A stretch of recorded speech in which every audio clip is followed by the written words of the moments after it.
కాంగ్రెస్ ప్రభుత్వం ఉద్యమకారుల యొక్క ఆకాంక్షలని నెరవేర్చకుండా కాలయాపన చేస్తూ తెలంగాణ వాదాన్ని వాడుకుంటూ కొనసాగుతున్న ప్రభుత్వాలకి వారు ఏదైతే హామీలు ఇచ్చారో ఉద్యమకారులకు సంబంధించిన హామీలన్నింటినీ వెంటనే నెరవేర్చాలని చెప్పేసి ఈరోజు భువనగిరిలో దీక్ష చేపట్టడం జరిగింది. దీన్ని ఉద్యమకారుల యొక్క హామీలను నెరవేర్చకపోతే ఇదే భువనగిరిలో తొలిదశ మలిదశ ఉద్యమం ప్రారంభమైంది.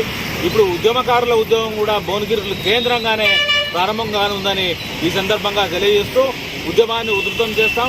ఉద్యమకారుల యొక్క ఏదైతే ఇచ్చారో హామీల్ని వాటిని వెంటనే నెరవేర్చాలని ప్రభుత్వాన్ని డిమాండ్ చేస్తూ ఉన్నాం.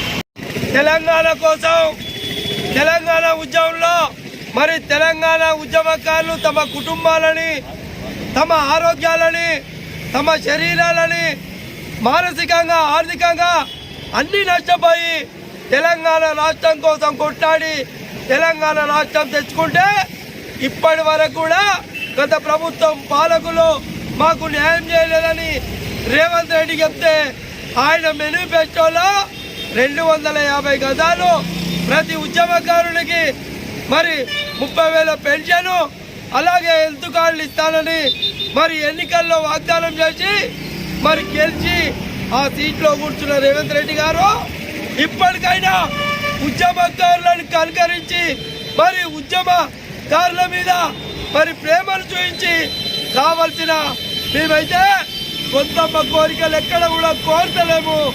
కేవలం మాకు ఒక ప్లాటు నువ్వు చెప్పిందే, మాకు ఒక 30,000 పెన్షన్ అలాగే హెల్త్ కార్డు ఖచ్చితంగా ఇవ్వాలని మరి తెలంగాణ ఉద్యమకారుల సంఘం నుంచి డిమాండ్ చేస్తా ఉన్నాం.